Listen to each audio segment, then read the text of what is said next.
আগামী ফেব্রুয়ারি মাসের প্রথমার্ধে ইনশাআল্লাহ নির্বাচনটা হলো। আমরা সবাই চাই, আপনারা চান, আমরা সবাই চাই এই সময়টা নির্বাচন হওয়ার দরকার। সে নির্বাচনে আমরা বিজয়ী হলাম আল্লাহর ইচ্ছায় বিইজনিল্লাহ। আমরা শপথ নিলাম। 1 মাস পরেই আপনারা বললেন, কই আপনি তো বলছিলেন সমাজ বদলায় দিবেন, বদলালো না তো। হ্যাঁ, ওই বদলানোর জন্য আমরা সবগুলো হাত একত্রিত করব। বদলানোর আগে এখন খবর নিচ্ছি, তখন আরো মেটিকুলাসলি খবর নিব। সমাজের কোথায় কোন সমস্যা আছে এগুলো আগে চিহ্নিত করব। কোনটার আগে কোনটাকে গুরুত্ব দিতে হবে, প্রায়োরিটি, অগ্রাধিকার নির্ধারণ করব। তারপরে দেশবাসীকে জানাবো আগামী 1 মাস 100 দিনের এই হচ্ছে আমাদের পরিকল্পনা। আপনারা আমাদেরকে সাহায্য করুন।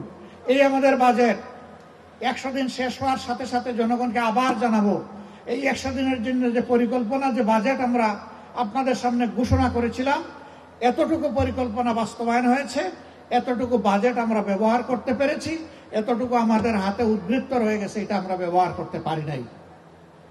এটা জনগণের জানার হক আছে। এখানে যারা বসে আছেন আপনারা সবাই কিন্তু ট্যাক্স দেন।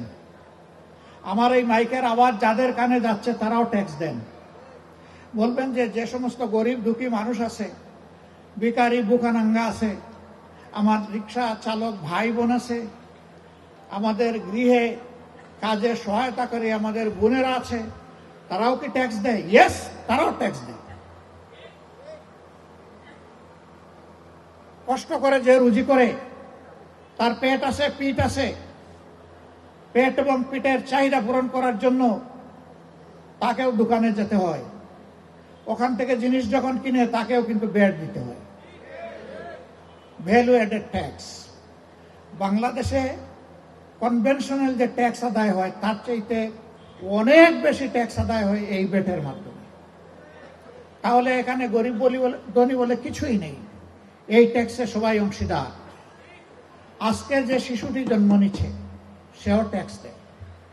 তার মা বাবা যখন তার জন্য কিছু কিনতে যায় দোকানে, তখন ভ্যাট দিয়ে কিনতে হয়। সুতরাং শিশুটাও কিন্তু ট্যাক্স পেয়ার। তাইলে আমার এই শিশু কেন তার অধিকার পাবে না? সে কেন অনাদরে, অবহেলায়, দুঃখে দিকে বড় হবে, শিক্ষার আলো বঞ্চিত হয়, অন্ধকার জগতে কেন সে ঢুকবে? যদি সে অন্ধকার জগতে ঢুকে, এই সমাজ তার জন্য দায়ী। আমরা আলোতে আনতে চাই সবগুলা শিশুকে। আল্লাহ যেন সেই তৌফিক আমাদেরকে দান করেন। সম্মানিত ভাইরা, এই কাজটি যেমন কঠিন, তার চাইতেও কঠিন সমাজে যে দুর্বৃত্তরা, দুর্নীতিবাজরা রোগে রক্তে কোনায় কোনায় বসে আছে, এই সমাজকে দুর্নীতিমুক্ত করার আমরা যুদ্ধ ঘোষণা করেছি।